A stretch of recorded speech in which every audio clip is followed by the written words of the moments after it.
Good morning. My name is Todd Coring. I'm the police chief of the city of Southport. First, this morning, I want to start off by saying that our prayers are with the families and the victims of this tragedy that we've had that occurred early this morning. So our thoughts and prayers remain with them and everybody that's been affected, our community, and those that were at the establishment when this unfolded. I want to also thank the outpouring of support that we've received from all of our law enforcement partners and community partners from across the state, for that matter. Behind me, you'll have remarks briefly from Sheriff Chisholm, Brunswick County Sheriff's Office, SBI Chris Brenzel, District Attorney John David, Chief Morris with the Oak Island Police Department, and Jenna Early, the first assistant with the District Attorney's Office. They're behind me today to try to be here to answer any questions when I ever talk this through this morning. So I want to start off on Saturday, December 27th, 2025 at approximately 9:30. Members of the Southport Police Department were dispatched to calls of shots fired with multiple injuries at the American Fish Company at 150 Yacht Basin Drive here in Southport. Reports came in rapidly of a boat sitting in the waterway, reports of a subject shooting multiple patrons of the establishment. Unfortunately, 3 were wounded fatally. We have 5 injured that are at area hospitals still receiving care. The boat fled the ICW toward the Oak Island Bridge. Shortly after 10 p.m., the Coast Guard observed a single individual matching the description of the shooter, loading their boat at a public boat ramp in the area of Northeast 55th Street on Oak Island. Coast Guard crews detained the suspect, who was held at the Oak Island Police Department before being turned over to several members there, including the Southport Police Department, Brunswick County Sheriff's Office, Marine Fisheries, and the Oak Island Police Department. Also the SBI that were assisting us in these various locations. Suspect is a Nigel Max Edge. He's been arrested and charged with 3 counts of first-degree murder, 5 counts of attempted first-degree murder, and 5 counts of assault with a deadly weapon with intent to kill, inflicting serious injury. There are additional charges pending. This is still a very active investigation, but there's a couple of things that I want to point out to you today before I turn it over to some of these individuals behind me. Some facts that we have at this time is that we believe that this was a targeted location. We appear that he acted in what we call a lone wolf. He acted alone. This is highly premeditated from what we're seeing at this time, and we feel there are no other threats to our community, that we do have someone in custody. So that's what's important, that I want the community to know, that we do have someone in custody, and we feel like we have no other threats at this time. Still a very active investigation. I want to point that out. We're asking that anyone who was at the establishment last night, those who may have been at the establishment on Friday night, to call our office, the Southport Police Department, at 910-457-7911. Again, when we arrived last night, it was a very chaotic scene. We had people that had fled the scene before officers were arriving. We did have some injured that walked into our local hospital here on Howe Street. So we are still trying to get these folks in. We need to talk to them. Anyone who may have video of the incident, we're asking you to reach out to our police department. Again, call us at 910-457-7911. We understand this suspect identifies as a combat veteran. He self-identifies. Injured in the line of duty is what he's saying. He suffers from PTSD. We want to point those facts out. But again, the bottom line is that I want to assure our community that we feel like we do have our suspect in custody. And again, we're asking for your assistance. So those are 2 of the things I want to make sure and reiterate before I turn the microphone over to Sheriff Chisholm, to please call our office if you have any videos, or if you were there last night and we have not talked to you. We've been talking to multiple people. Again, we've had an outpouring of support from multiple agencies. Some 60 to 80 officers were here last night helping us, and we have still a lot of folks here that are continuing with this investigation. So at this time, I'll turn the mic over to Sheriff Chisholm. Good morning. As Chief Cord mentioned, our hearts and prayers and thoughts go out to the family of the victims of this tragic incident. We stand with Southport PD This is the place that I grew up, so it's a place that I hold near and dear to my heart, like many people in this room. And I want all of you in this room, I challenge you, do not let this define Southport. You have great men and women standing behind me, and I am so proud of my coworkers and Southport PD, the SBI, all the federal partners, Oak Island PD, everybody that came and responded and came together to get this guy in custody so quickly. I am very proud of them, and my heart goes out to them because they were here, they had to see this. Just know that we have all of our resources, and they're available to Southport PD. And I just want to thank, again, all the partners that were there last night and the ones that are here today, and for their quick response and just the quick end to this tragedy. Thank you.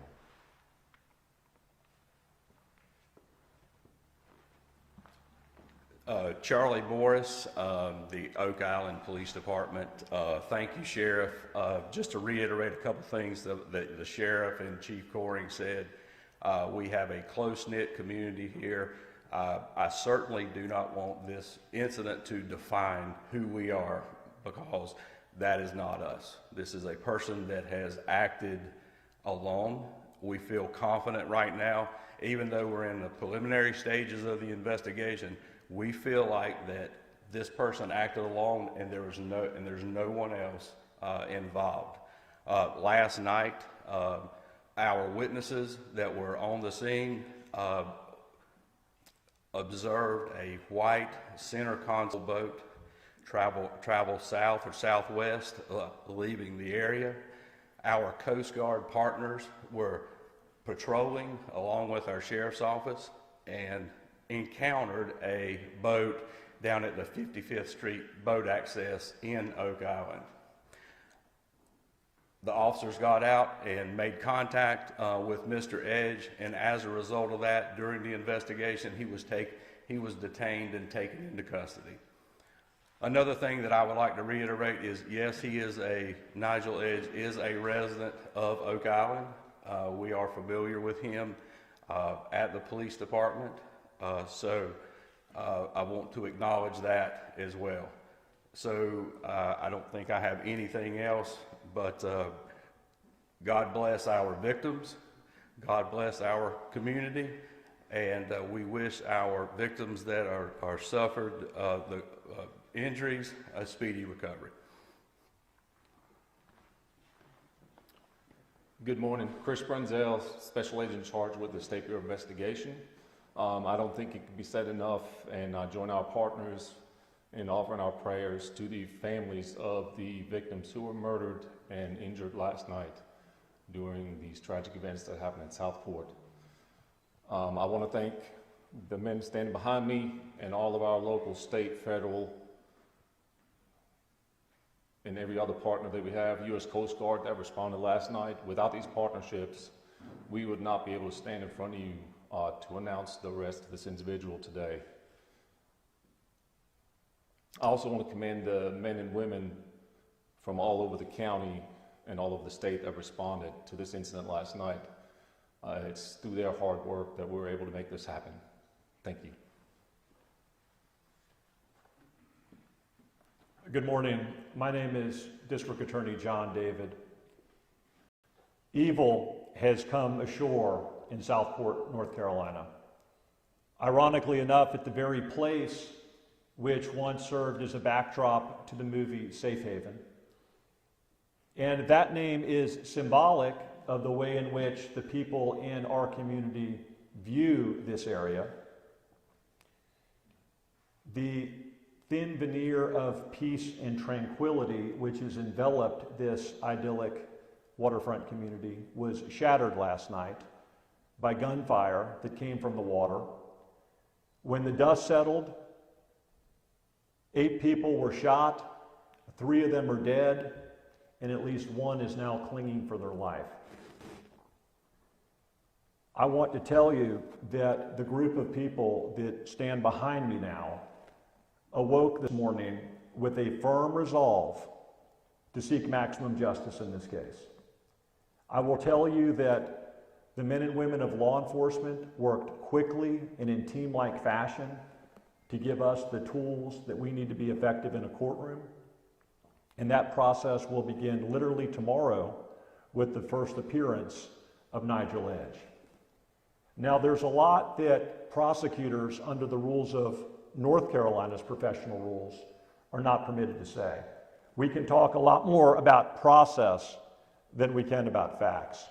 But you know something about the core nucleus of operative facts. I want to tell you a little bit about what the road ahead looks like. But before I do that, let me say first and foremost that my office prides itself on something that we refer to as the police prosecutor team approach. It's a highly collaborative process that requires us at the front end to work very closely. I personally arrived at the scene at about 11 o'clock last night. I saw with my own eyes the horror which has occurred in this case. I was joined by my first assistant, Jenna Early, my investigator, Charlie Lyles, and I'm so grateful for the incredible law enforcement response, the incredible response to the first arriving medical folks who did their best to limit further damage and loss of life. It was really heartening to witness that play out in real time. So tomorrow we are going to be in a courtroom, and then and for the first time we're going to be able to talk about the facts. In the fullness of time, the truth will emerge in a courtroom, and that's where I'm going to be doing the majority of my talking. He will be given a first appearance. He is currently charged with 3 counts of first-degree murder, 5 counts of attempted murder, and 5 counts of assault with a deadly weapon, intent to kill, inflicting serious injury. I anticipate that additional charges could be forthcoming. And so we are going to be moving forward in that process tomorrow. He is currently held without bond. It is my hope and expectation that that will remain tomorrow and throughout this process. I will say that North Carolina is a state for which the death penalty is a potential, and my office does seek it in appropriate cases. I want you to know that there is a process in place within my office to scrupulously review the facts and circumstances of every homicide offense that comes through our door. I have a team of senior prosecutors that meet as part of a death penalty review committee, and we make sure that we thoroughly evaluate the facts and the law on a case-by-case basis. We do that to ensure that we make our decisions on the basis of the fact and law and not emotion, because it should go without saying this is a very emotional time for a lot of people, and we want to continue to embrace the process that has served us so well over the 15 years that I've been fortunate enough to be your elected district attorney. To sort of paint the picture of what occurred last night, the incident location where this occurred, the American Fish Company, which I've already indicated to you was quite literally the backdrop for the movie Safe Haven, had live music going on last night. There is an outdoor deck which faces the water, and there was a lot of people out there last night just enjoying live music under the stars. The thread that connects everyone who's a victim in this case to this point just appears to be a love of having a good time and enjoying all that Southport has to offer. Sadly, a lot of the victims in this case appear to be not members of our community, but people who are here on vacation. And just to anticipate one of the questions that I imagine that you have, that's one of the very reasons why when we took out these warrants early this morning, we used only initials for people's names rather than their full name. Some of the victims' families live out of state, and as district attorney, I wanted to ensure that we made proper notifications to them before they're hearing about it on the news. And so that is why the arrest warrants that you have contain only initials at this juncture. Tomorrow, I expect you're going to be hearing more about potentially the identity of some of the victims, and you're going to hear more of the facts that underlie the investigation.